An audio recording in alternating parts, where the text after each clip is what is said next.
नमस्कार दोस्तों, मैं उदित आप सभी का स्वागत करता हूं ऑनलाइन स्टडी पॉइंट के यूट्यूब चैनल में। साथियों, टॉप 25 जीके जीएस की सीरीज मैंने स्टार्ट किया है। ये पार्ट 3 है। इससे पहले अगर आपने 2 पार्ट नहीं देखा है तो ज़रूर देखिएगा। प्यारे साथियों, हर एग्ज़ाम्स के लिए काफ़ी ज़्यादा इंपॉर्टेंट है। चाहे आप किसी भी गवर्नमेंट एग्जाम की तैयारी करें, SSC, CGL, CHSL, MTS, CPO, MP police, Bihar शिक्षक भर्ती, अति महत्वपूर्ण बार बार पूछे जाने वाले क्वेश्चन है। और पूरे प्रश्न को मैं साथियों 25 क्वेश्चन जरूर कहने के लिए, लेकिन आपको यहाँ पर कम से कम 100 क्वेश्चन देखने को मिलेगा, क्योंकि मैं एक्स्ट्रा फैक्ट हर प्रश्न से रिलेटेड पूरी डिटेल उससे रिलेटेड एक्स्ट्रा फैक्ट बताऊंगा। वीडियो में आपको बहुत अच्छा लगेगा प्यारे साथियों, बस लास्ट तक देखिएगा आप लोग।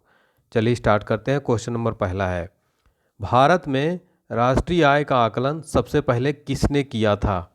वेरी इंपॉर्टेंट क्वेश्चन है। राइट आंसर हो जाएगा दादा भाई नौरोजी ने। भारत में राष्ट्रीय आय का आकलन सबसे पहले किसने किया था? दादा भाई नौरोजी ने। प्यारे साथियों, सबसे पहले जान लेते हैं राष्ट्रीय आय होती क्या है। तो राष्ट्रीय आय एक मतलब फिक्स टाइम, विशिष्ट अवधि के दौरान किसी भी इकोनॉमी में जितने भी उत्पादन होते हैं और सभी अंतिम सेवाओं और वस्तुओं को जो है टोटल जो है वैल्यू होता है। ठीक है, इसमें सार्वजनिक यानी कि सार्वजनिक क्षेत्र और प्राइवेट क्षेत्र दोनों जो है, पब्लिक सेक्टर और प्राइवेट सेक्टर दोनों जिसमें इंक्लूड रहते हैं। ठीक है, तो आपको राष्ट्रीय आय समझ में आ गया होगा। राष्ट्रीय आय से 2 अति महत्वपूर्ण प्रश्न एग्जाम में बार बार बनते हैं। पहला क्वेश्चन क्या बनता है, 1949 में राष्ट्रीय आय समिति का अध्यक्ष कौन था? पीसी महालनोबिस। अगला प्रश्न है, भारत में राष्ट्रीय आय का आकलन सर्वप्रथम किसने किया था? दादा भाई नौरोजी। तो प्यारे दोस्तों, इन दोनों प्रश्नों को भी आपको जरूर याद कर लेना है, नोट कर लेना है। फिर अगला और अति महत्वपूर्ण क्वेश्चन, डब्ल्यूटीओ का हेडक्वार्टर कहाँ पर स्थित है? डब्ल्यूटीओ का हेडक्वार्टर स्थित है कहाँ पर? जेनेवा के अंदर। ठीक है, तो ऑप्शन भी आपका राइट आंसर हो जाएगा। ठीक है साथियों, देखिए डब्ल्यूटीओ यानी वर्ल्ड ट्रेड ऑर्गेनाइजेशन, इसका फुल फॉर्म होता है। इसमें यूरोपीय यूनियन सहित 164 सदस्य देश शामिल हैं। देखिए जो डब्ल्यूटीओ है ना साथियों, इसको जो है 1947 में जो गैट था, इसको बोलते हैं general agreement on tariff on trade के स्थान पर जो है बनाया गया था डब्ल्यूटीओ को। डब्ल्यूटीओ का गठन हुआ था 1 जनवरी 1995 को जो है डब्ल्यूटीओ का गठन किया गया था। डब्ल्यूटीओ की स्थापना की गई थी। प्रश्न एग्जाम में कई बार पूछा जाता है। और सदस्य देश 164 सदस्य देश शामिल हैं। डब्ल्यूटीओ वर्ल्ड ट्रेड ऑर्गेनाइजेशन, इसका जो यहाँ पर वर्ल्ड बैंक की बात हो रही है। तो वर्ल्ड बैंक की अगर बात करें, वर्ल्ड बैंक की स्थापना हुई थी 1945 में। इसका हेडक्वार्टर है वाशिंगटन डीसी में। तो कुछ अन्य महत्वपूर्ण हेडक्वार्टर जो एग्जाम में पूछे जाते हैं अंतर्राष्ट्रीय संस्थाओं के, यूएनओ यानी संयुक्त राष्ट्र संघ, यूनाइटेड नेशन ऑर्गेनाइजेशन इसका फुल फॉर्म। इसका मुख्यालय है न्यूयॉर्क में और इसकी स्थापना कब हुई थी साथियों? 1945 में। नेक्स्ट क्या पूछा जाता है, नाटो यानी North Atlantic Treaty Organization. NATO का जो मुख्यालय है वो ब्रुसेल्स बेल्जियम के अंदर आता है। इसकी स्थापना हुई थी नाटो को 1949 में। ठीक है दोस्तों, तो यहाँ पर देखिए हमने काफ़ी ज़्यादा प्रश्न जो है सेकेंड क्वेश्चन से काफ़ी क्वेश्चन देख लिए हैं। इसी तरह से साथियों हमने चैप्टर वाइज जनरल नॉलेज का टॉपिक वाइज पूरा कंप्लीट एक पीडीएफ लॉन्च किया है। ठीक है साथियों, डिस्क्रिप्शन बॉक्स में लिंक दिया गया है। इसकी कीमत 149 रुपये है साथियों। हर गवर्नमेंट कम्पिटिटिव एग्जाम्स के लिए पीडीएफ बहुत ही ज़्यादा महत्वपूर्ण। जनरल नॉलेज में अगर आप स्कोर करना चाहते हैं, आप किसी भी एग्जाम की तैयारी कर रहे हैं, इस पीडीएफ को जरूर पढ़ना चाहिए। SSC, CGL, CHSL, MTS, CPO, Bihar police, MP police, UP police के लिए इंपॉर्टेंट पीडीएफ है। आपका स्कोर बहुत अच्छा जाएगा। कंप्लीट इसमें सब्जेक्ट वाइज है। संविधान, इतिहास, भूगोल, इकोनॉमी, विज्ञान, जीव विज्ञान, रसायन विज्ञान, स्पोर्ट्स, करंट अफेयर्स नहीं है इसमें, न्यू अपडेटेड चीज़ें हैं, और कंप्यूटर है। ठीक है, अगर आपको इसको डाउनलोड करना है, डिस्क्रिप्शन बॉक्स में लिंक दिया गया। दिए गए नंबर पर आप कॉल एंड व्हाट्सएप जरूर कर सकते हैं। कॉल अगर नहीं लगता, कई बार नेटवर्क इशू आता है, व्हाट्सएप करिए। कॉल भी लग जाएगा तो ट्राई करिए, व्हाट्सएप कॉल तो लग ही जाएगा। ठीक है, चलिए अब देखते हैं अगला प्रश्न है, भारत में सबसे ऊंचा वाटरफॉल कौन सा है? सबसे ऊंचा जो भारत में जलप्रपात है वो जोग या गरसोप्पा इसको कहते हैं, जोग जलप्रपात। ठीक है, तो देखिए कुछ मोस्ट इंपॉर्टेंट क्वेश्चन भारत में सबसे ऊंचे से रिलेटेड। भारत का सबसे ऊंचा टीवी टावर कौन सा है? पीतमपुरा है जो नई दिल्ली में है, 235 मीटर है। फिर भारत का सबसे ऊंचा दरवाज़ा कौन सा है? बुलंद दरवाज़ा, फतेहपुर सीकरी में है। नेक्स्ट क्वेश्चन बनता है एग्जाम में, भारत का सबसे ऊंचा बांध कौन सा है? टिहरी बांध, भागीरथी नदी, उत्तराखंड में बना है। भारत का सबसे ऊंचा जो हवाई पत्तन है, एयरपोर्ट है, वो है लेह लद्दाख। ठीक है, भारत की सबसे ऊंची पर्वत चोटी कौन सी? केटू, गाढ़वीनास्टिन, काराकोरम। भारत की सबसे ऊंची मीनार कौन सी? कुतुब मीनार, दिल्ली में है। सबसे ऊंची मूर्ति कौन सी है? भारत की स्टैचू ऑफ यूनिटी विश्व की सबसे ऊंची मूर्ति गुजरात में है। भारत का सबसे बड़ा अजायब घर कहाँ है? कोलकाता अजायब घर। ठीक है, तो ये सारे फैक्ट आपको जरूर नोट कर लेना है साथियों, एक्स्ट्रा फैक्ट है। नेक्स्ट क्वेश्चन है, भारत में किस राज्य को चावल का कटोरा कहा जाता है? तो आंध्र प्रदेश को जो है चावल का कटोरा कहा जाता है। ठीक है, देखिए आंध्र प्रदेश को आप मैप पे देखिए, यहाँ पर ये है जो स्थित है, ये है आंध्र प्रदेश। ठीक है, चलिए फिर नेक्स्ट इंपॉर्टेंट हम देख लेते हैं कुछ भारत के जो उपनाम है। भारत को स्विट्जरलैंड किसको कहते हैं? कश्मीर को। फलों की डलिया किसको कहते हैं? हिमाचल प्रदेश को। 5 नदियों की भूमि कौन है? पंजाब। मसालों का बगीचा किसको कहते हैं? केरल को। दक्षिण कश्मीर किसको कहते हैं? केरल को। बिहार का शोक कहते हैं कोसी नदी को। बंगाल का शोक किसको कहते हैं? दामोदर नदी को। भारत का दिल कौन है? दिल्ली। भारत का प्रवेश द्वार क्या है? मुंबई। तो ये जो है उपनाम मैंने काफ़ी रिवाइज करा दिया आपको। नेक्स्ट है, पहली बार परमाणु बम कहाँ फेंका गया था? तो पहला परमाणु बम जो है साथियों वो हिरोशिमा पर गिरा था 6 अगस्त को, पहला परमाणु बम। ठीक है, जिसका नाम क्या था साथियों?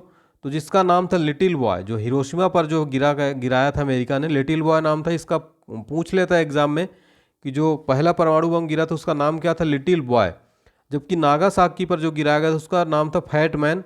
और नागासाकी पर नागासाकी 9 अगस्त आपको याद रखना है, और हिरोशिमा वाला तो आपको 6 अगस्त याद रहेगा। तो हिरोशिमा से लगभग 200-400 किलोमीटर दूरी पर नागासाकी पर भी अमेरिका ने एक और घातक परमाणु बम 9 अगस्त को गिरा दिया था। ठीक है, नेक्स्ट क्वेश्चन देखते हैं, ओजोन परत कहाँ पाई जाती है? वेरी वेरी इंपॉर्टेंट क्वेश्चन है। ओजोन परत जो है स्ट्रेटोस्फियर यानी समताप मंडल में जो है पाई जाती है ओजोन परत। ओजोन परत जो है पृथ्वी के क्षोभमंडल तथा समताप मंडल में फैली एक प्रकार की गैस है जो सूर्य से आने वाली परावैंगनी विकिरणों से हमारी रक्षा करती है, क्योंकि यह परावैंगनी विकिरण से अभिक्रिया कर उन्हें अवशोषित कर लेती है। O3 को ओजोन जो है इसका जो O3 जो है इसका रासायनिक जो O3 का जो वो है तो O3 कहा जाता है ओजोन को। ठीक है, देखिएगा, देखिए पूरा हमने जो वायुमंडल की परतें हैं फोटो के माध्यम से आपको समझाने की कोशिश की है। यहाँ पर देखिए क्षोभ मंडल है ये। ठीक है, ये क्षोभ मंडल है जहाँ पर हेलीकॉप्टर वगैरह उड़ते हैं। समताप मंडल में जो आपके हवाई जहाज हैं वो समताप मंडल में, यहीं पर आपको ओजोन रेखा भी है ये वाली। ठीक है, फिर ये देखिए मध्य मंडल आता है 25 से 80 किलोमीटर के मध्य। फिर आता है तापमंडल 80 से 700 किलोमीटर, जिसमें कि तापमंडल जिसमें कि आपका ये सारा उपग्रह वगैरह रहता है। ठीक है, फिर आपका बाह्य मंडल आता है 700 से अनंत जो है इसका लगभग 1,90,000।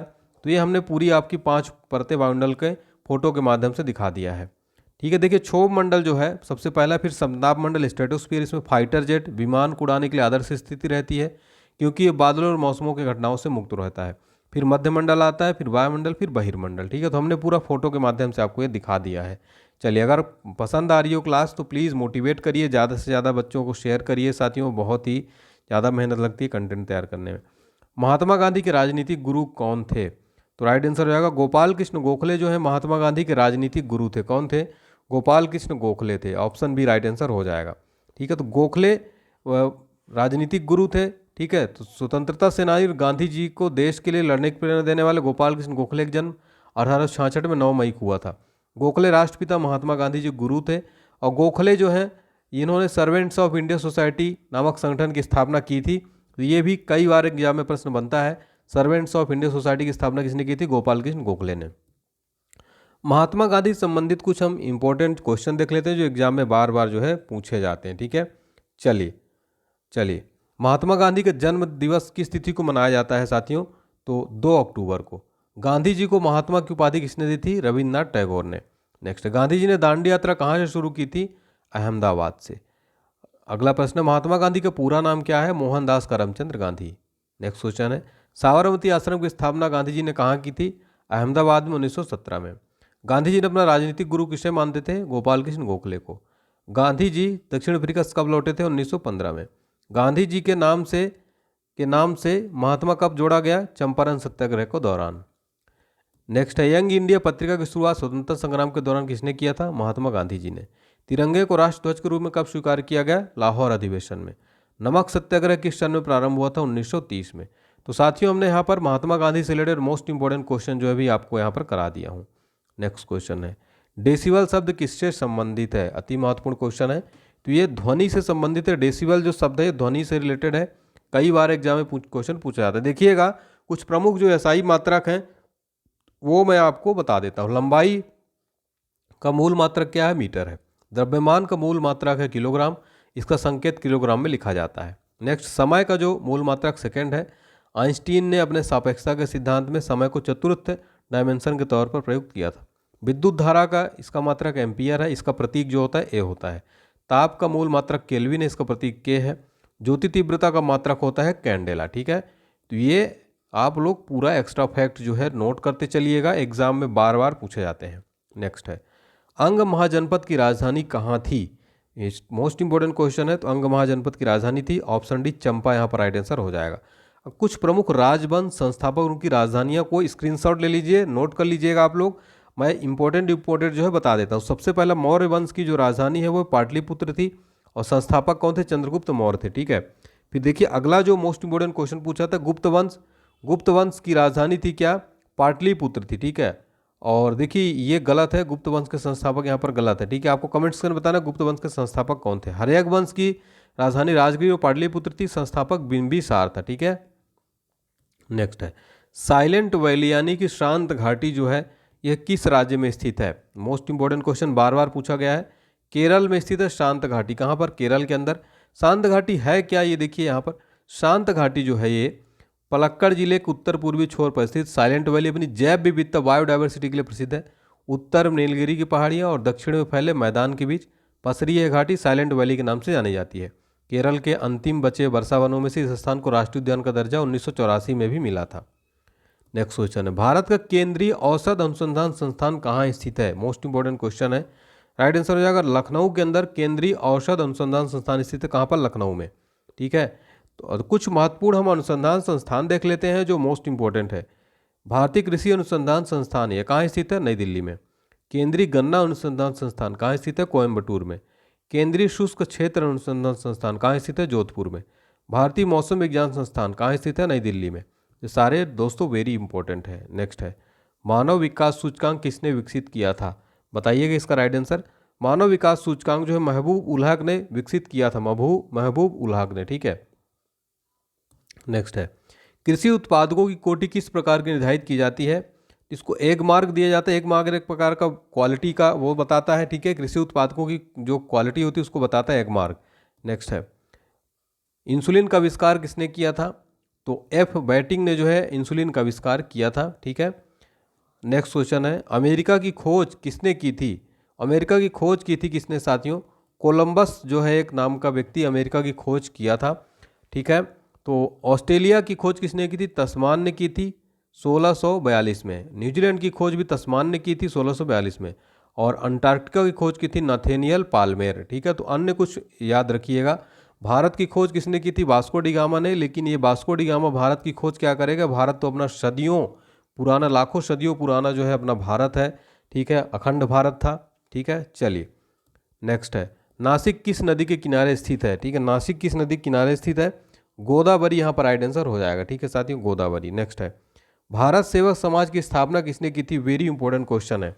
नेक्स्ट क्वेश्चन राइट आंसर हो जाएगा गोपाल कृष्ण गोखले ने भारत सेवक समाज की स्थापना की थी। गोपाल कृष्ण गोखले जी ने। देखिएगा ब्रह्म समाज के संस्थापक कौन थे? तो मैं यहाँ पर कुछ प्रमुख समाज और संस्थापक आपको जो है रिवाइज करा देता हूँ। ब्रह्म समाज के संस्थापक थे राजा राम मोहन राय। प्रार्थना समाज के संस्थापक थे एम जी रनाडे। तत्वबोधनी समाज के संस्थापक थे देवेंद्रनाथ टैगोर। आर्य समाज के संस्थापक थे स्वामी दयानंद सरस्वती। हमारा अगला क्वेश्चन है, निम्नलिखित में से विटामिन ई का अच्छा स्रोत कौन सा है? विटामिन ई का अच्छा स्रोत कौन सा? ताज़ी सब्जियां जो होती हैं वो जो है विटामिन ई का सबसे अच्छा स्रोत होती हैं। ठीक है, चलिए नेक्स्ट है, पेंसिलिन किससे प्राप्त की जाती है? पेंसिलिन जो है फफूंद से प्राप्त की जाती है। किससे? फफूंद से। ठीक है, देखिएगा साथियों नेक्स्ट क्वेश्चन है, मानव शरीर में कुल हड्डियां कितनी होती हैं? मोस्ट इंपॉर्टेंट क्वेश्चन है। तो 206 होती हैं मानव शरीर में टोटल हड्डियां। कितनी? 206 हड्डियां। ठीक है, देखिएगा कुछ ह्यूमन बॉडी से रिलेटेड मोस्ट इंपॉर्टेंट क्वेश्चन यहाँ पर लेकर आया हूँ, प्रश्न इसी से रिलेटेड है। ब्लड बैंक कौन कहलाता है? प्लीहा स्प्लीन। आरएच फैक्टर के खोजकर्ता कौन थे? लैंड स्टीनर और विनर। अगर आपसे क्वेश्चन पूछे मनुष्य का सर्वदाता रक्त समूह कौन सा यानी यूनिवर्सल डोनर कौन है? ओ ब्लड ग्रुप। नेक्स्ट है, मनुष्य का सर्वग्राही यानी यूनिवर्सल रिसिप्टर कौन है? ए बी है। नेक्स्ट है, मनुष्य के शरीर की सबसे बड़ी ग्रंथि कौन सी है? यकृत यानी लीवर। मनुष्य के शरीर की सबसे मजबूत हड्डी होती कौन सी? जबड़े की हड्डी होती है। ठीक है, तो यहाँ पर साथियों मैंने इस प्रश्न में जो है ह्यूमन बॉडी से रिलेटेड मोस्ट इंपॉर्टेंट क्वेश्चन भी आपके लिए लेकर आया था मैं। नेक्स्ट है, मानव शरीर का सबसे बड़ा अंग कौन सा है? तो मानव शरीर का सबसे बड़ा अंग है यकृत यानी लीवर। लीवर जो है सबसे बड़ा अंग है, ये देखिए लीवर को, ठीक है। नेक्स्ट, नेहरू ट्रॉफी का किस खेल से संबंधित है? मोस्ट इंपोर्टेंट क्वेश्चन है ये। नेहरू ट्रॉफी का संबंध है किससे साथियों? फुटबॉल से, ठीक है, फुटबॉल। कुछ प्रमुख ट्रॉफियां देख लेते हैं और खेल देख लेते हैं। जैसे कि थॉमस कप का संबंध किससे है साथियों? तो बैडमिंटन से। नेक्स्ट है दिलीप ट्रॉफी का संबंध किससे? क्रिकेट से। संतोष ट्रॉफी किससे संबंधित है? फुटबॉल से। उबर कप किससे संबंधित है? बैडमिंटन से। डेविस कप किससे संबंधित है? टेनिस से। वर्धमान ट्रॉफी किससे संबंधित है? भारोत्तोलन से। ईरान ट्रॉफी संबंधित है क्रिकेट से, ठीक है। तो ये कुछ प्रमुख खेल से संबंधित ट्रॉफी हैं, इसको आपको नोट कर लेना है। नेक्स्ट, मोनालिसा का सुप्रसिद्ध चित्र किसने बनाया था? तो राइट आंसर हो जाएगा option B, Leonardo da Vinci ने मोनालिसा का सुप्रसिद्ध चित्र जो है बनाया था। ये देखिए ये है, ठीक है, ये वो है।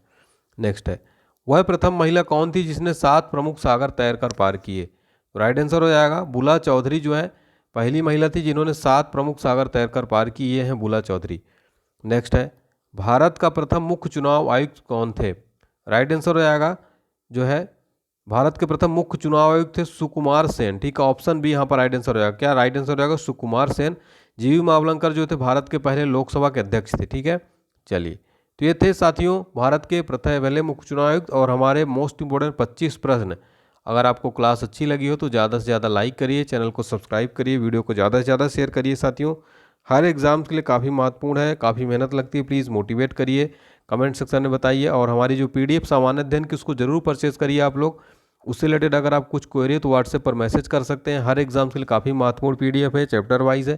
थैंक यू सो मच साथियों, टेक केयर, बाय बाय।